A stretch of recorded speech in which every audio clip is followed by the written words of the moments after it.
Yo, what's going on? This is the build I'll be using for today's video. Hope you guys enjoy.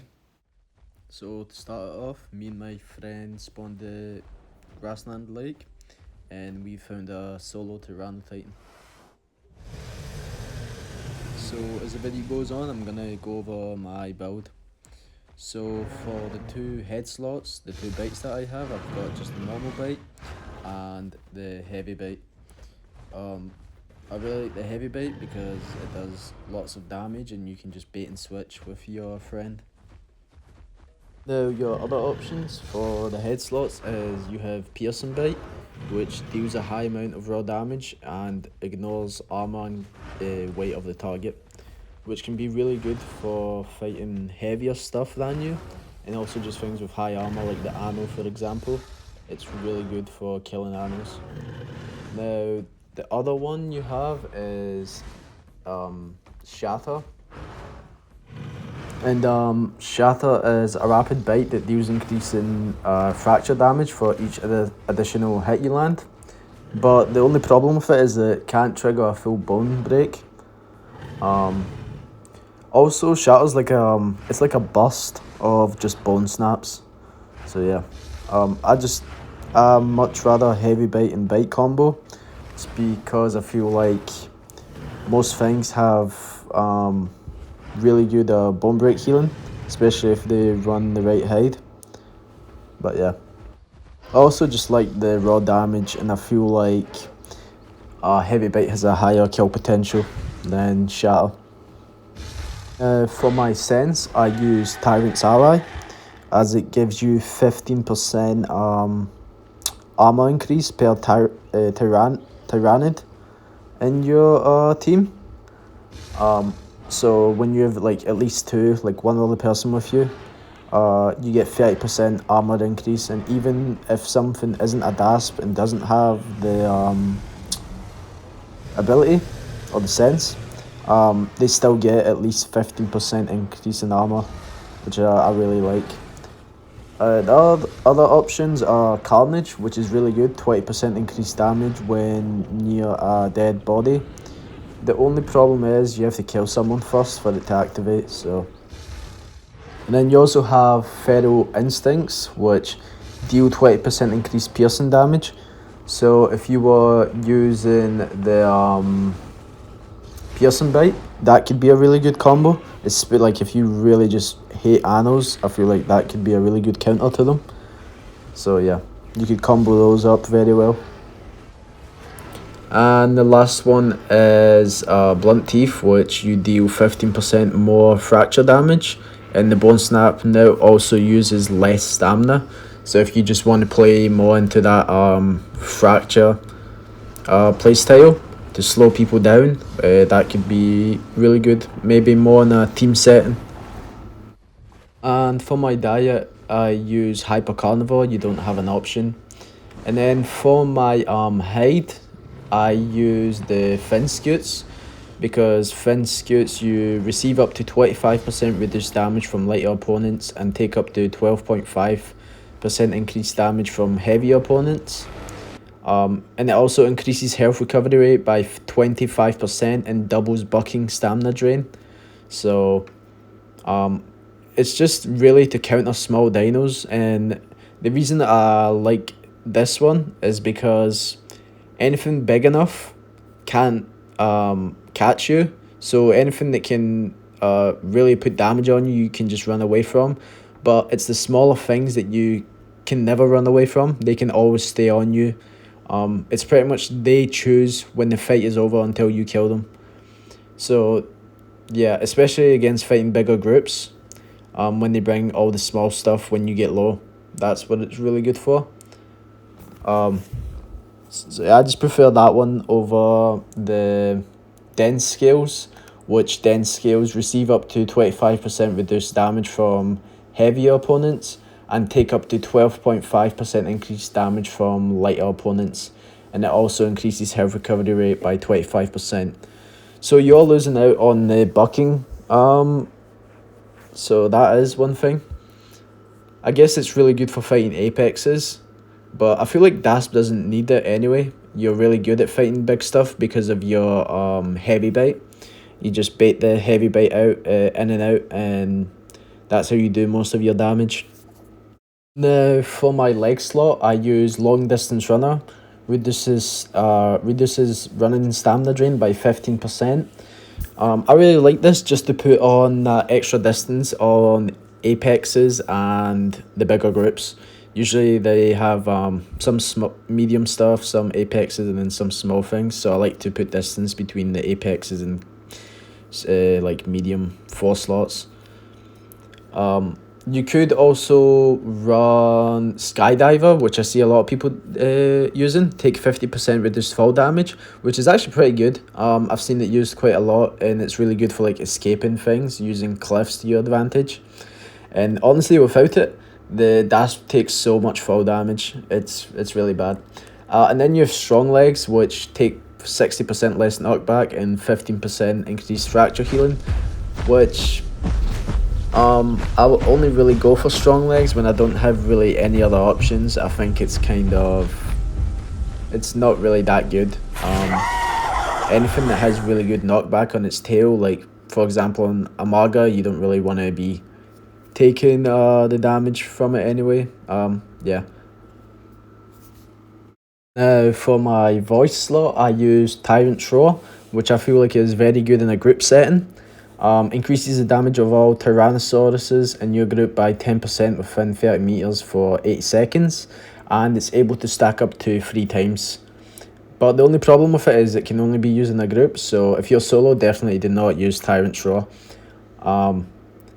But yeah, in a group setting, really good. You could get up to a 30% damage increase. The other option you have is Shattering Cry, reduces fracture healing for all creatures not in your group within 50 meters by 35% for 120 seconds, so 2 minutes. It's pretty good, but I just feel like you're missing out on that damage. I guess if you really wanted to play into the fracture playstyle with maybe a bigger group, that could work with those Shattering Cry, what was the other one? Shatter, and Blunt Teeth. So yeah, if you put those 3 together, you could probably get some nasty bone break on people. Oh, sorry, fracture.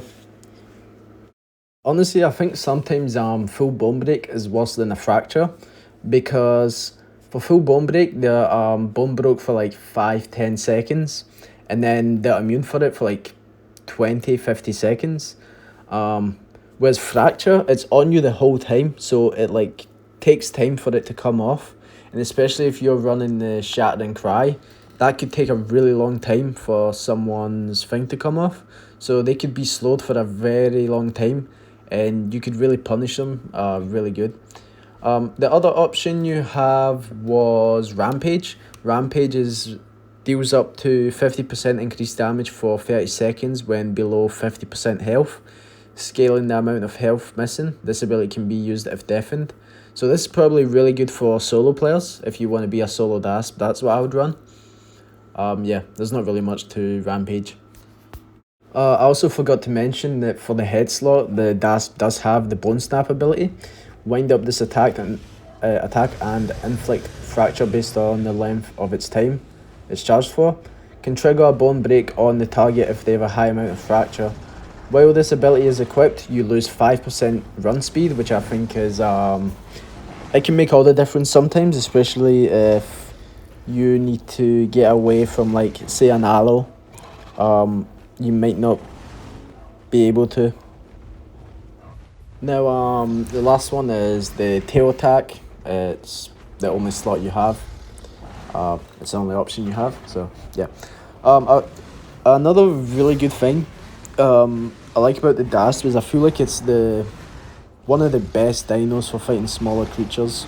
So you can see we're fighting Pycnos here, Miriguayas, and stuff, and all these people weigh way less than we do. So these guys do 25% reduced damage. So this is why we're able to take these fights. Whereas if these guys were apexes, we could have just easily ran away if we wanted to, but yeah. And that's really why I like the fin scutes. Not only that, you have a really good precise turn and just turn radius on the Dasp. Anyway, this next fight, we respawned at Tyrant's Gorge and we saw the Tyranno Titan and EU were fighting this Rex. And we were like, okay, we're going to help the Rex. So that's what we done. And we popped our Tyrant's Raw, and we just, main thing is, bait heavy baits. Especially with like the Tyranno Titan, just because it can juke. Same goes for the EO, just because it's a really good turn radius, so a good EO player can punish you really well. And you can see this EO charged away, which was just a waste of stam. He still just got tail ridden the whole time. And while you took care of the EO, my friend took care of the Tyranno Titan. Also, when you're using Tyrant's Ally, just make sure you're close to each other, because you're missing out on maybe 15% armor. So we decided to kill this Rex just because we seen there was a bunch of dead Rex bodies everywhere. So we were like, okay, this is probably just a big group fighting another big group. So we were like, alright, we'll just kill everyone we see. And yeah, that's what we done. It was pretty easy. And we actually needed the trophies, so we delivered them. And as we were heading out from the Tyrant's Gorge home cave, we found a Rex coming up. Imagine it was a part of one of the groups, so we decided to take the fight. This was a really good position for him because it was on a cliff and he put himself right against the mountain, so it was hard to not take damage at the same time. I just want to point out about the heavy bite. It does use stamina to use, same as Tyrant's Raw. They both use stamina, so just keep that in mind. Now, this Rex instantly puts himself on that edge, which is really good for him. He could use his tail attack to knock me off, just like right here. And you can see how much fall damage I took just from a small fall. So that's where Skydiver could have really helped. And you can see here he starts like, I'm not sure if he was trying to cut me off or something, but he should have just stayed in that one spot. And we end up doing a lot of damage and punishing him for that. And you can see he just keeps trying to knock me off, but it just isn't working because I stick to the left side. And in this fight, these are the same people that killed us at LBM before, the big mix pack of Pycnos and stuff, and they just switched a few things around. This time they had a kilo. Now, what I really like about the heavy bait is when someone's chasing you, you can kind of bait them into the heavy bait. You pop the heavy bait and then precise turn right into them. You just stop in the middle and they end up just running right into it, like the Achillo did. The only thing that I find annoying about the Dasp is it's fast, but it's just not fast enough to catch up on the small things. So you get things low and then they just barely slip away. And you can see they bring a Miragwai out as well. But anyway, yeah. So if you do run 2 Dasps and maybe you have some extra people, I would definitely have another 2 Alios with you. 2 Dasps and 2 Alios would be a really good combo, and that together is 10 slots, and then you get Tyrant Raw times 3, and then just an extra person has that 1 Tyrant Raw just in case someone messes up. Now, the reason that I would pair up the 2 Alios with the Dasps is because they're both Tyrannids. So Tyrant's Raw works, and also the Alios get a 15% increase in armor, and anyone who plays an Alio knows how squishy they are, so that 15% in armor can be really good for an Alio. And you can see they just bring even more stuff as Styrac, and then they bring some Pycnos too. And also, nothing can get away from the Alio besides a Struthi and a Campto. Everything else you're faster than, and you have a lot of stamina as well to keep up. Even when like a Pycno charges away, you gain up on the distance, so it makes no difference. So it kind of just closes that void of you not being fast enough, you know? You use the Dasps to get things low, and then the Alios save their health for the things that are weak, and they just pick them off. So, yeah. And my friend gets really low here, so I'm just trying to put pressure on.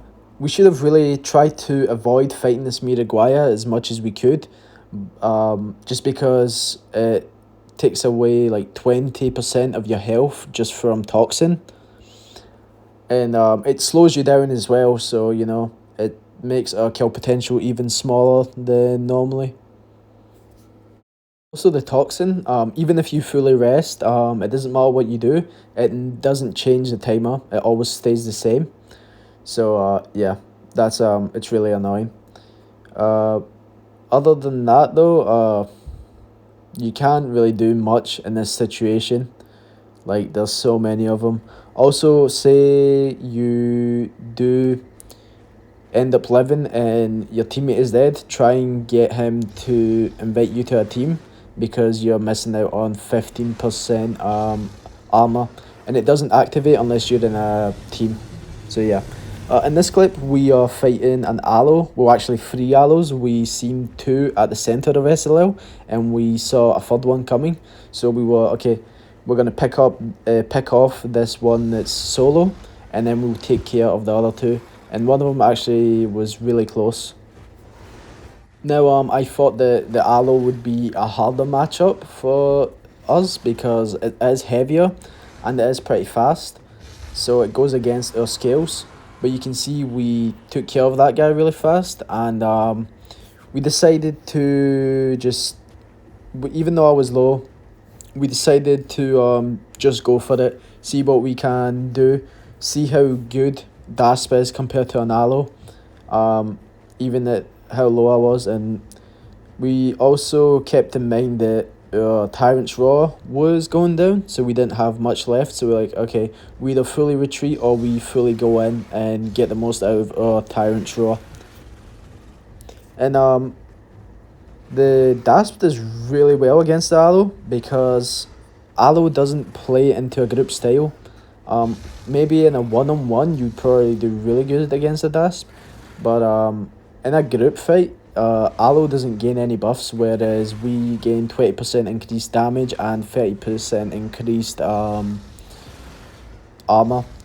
Not only that, the heavy bite does so much damage, so we mostly were baiting that out.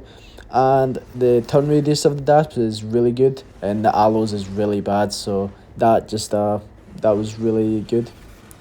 You can see my stamina's pretty low, but the aloe stam must have been pretty low as well because he ends up just turning around and fighting us.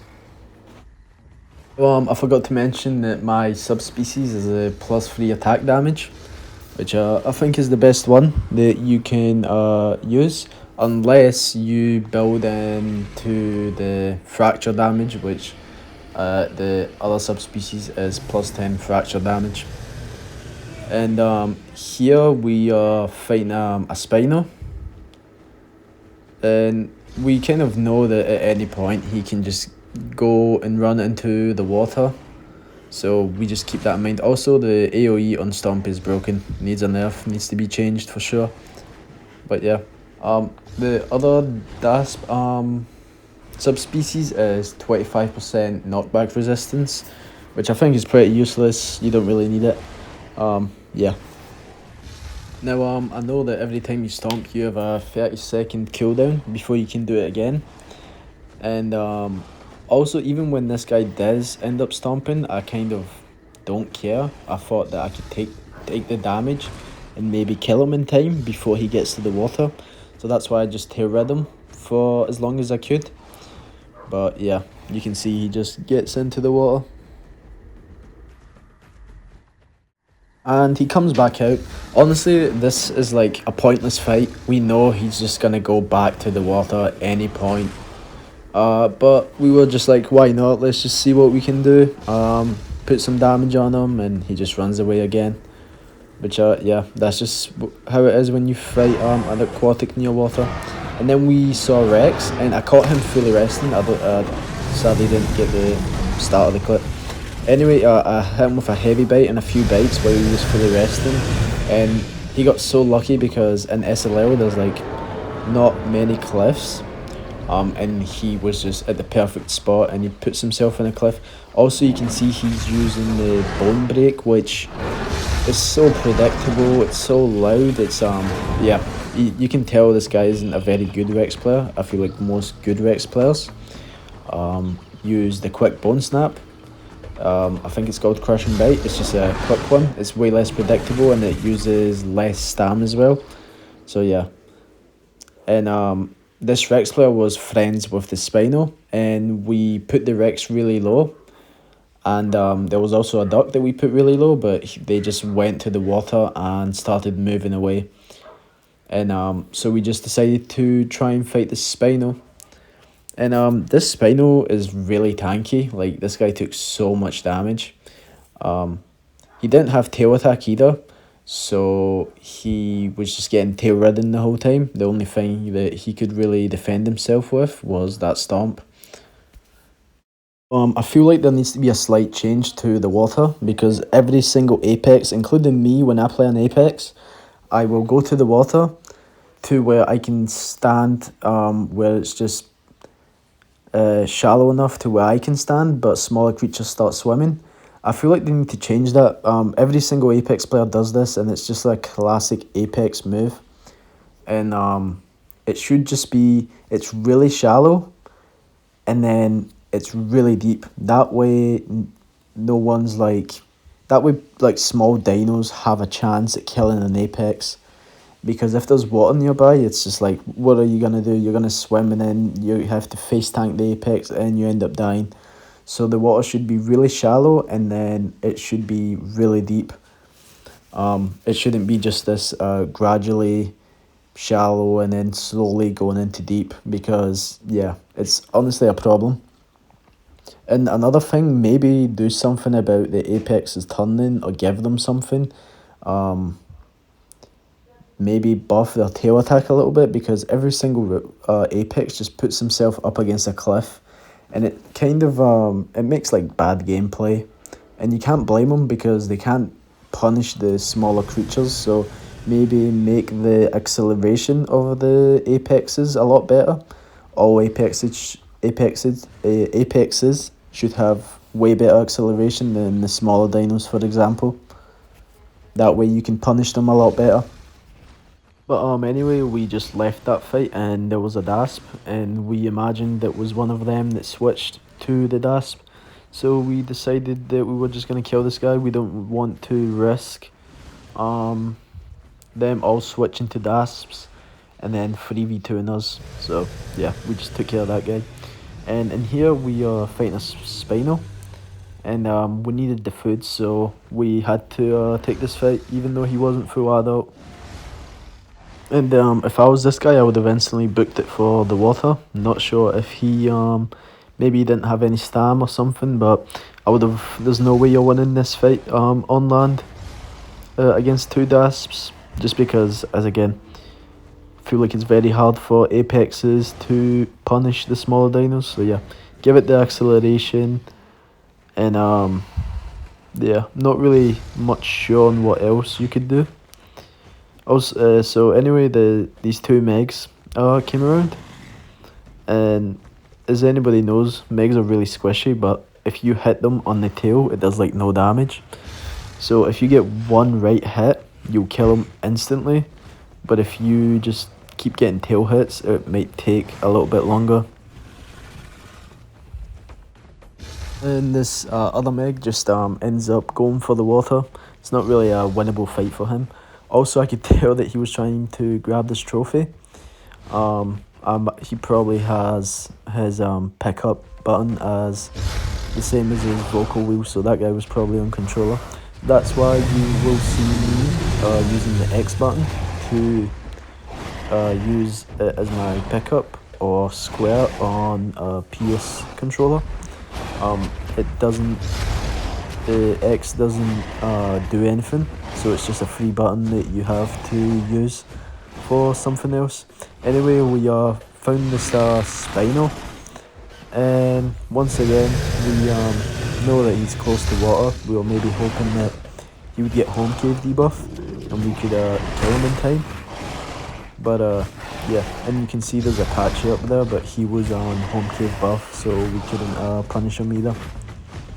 But you can see this guy's instantly just going for the water, which it's the right thing to do, but it's a little bit annoying because I felt like we hit this guy so many times and he just did not die. He took so much punishment, and you can see it. I was trying to body block him, put him really low, and you can see there's just these two megs that maybe they were friends, maybe not, but they just sat there and didn't do anything.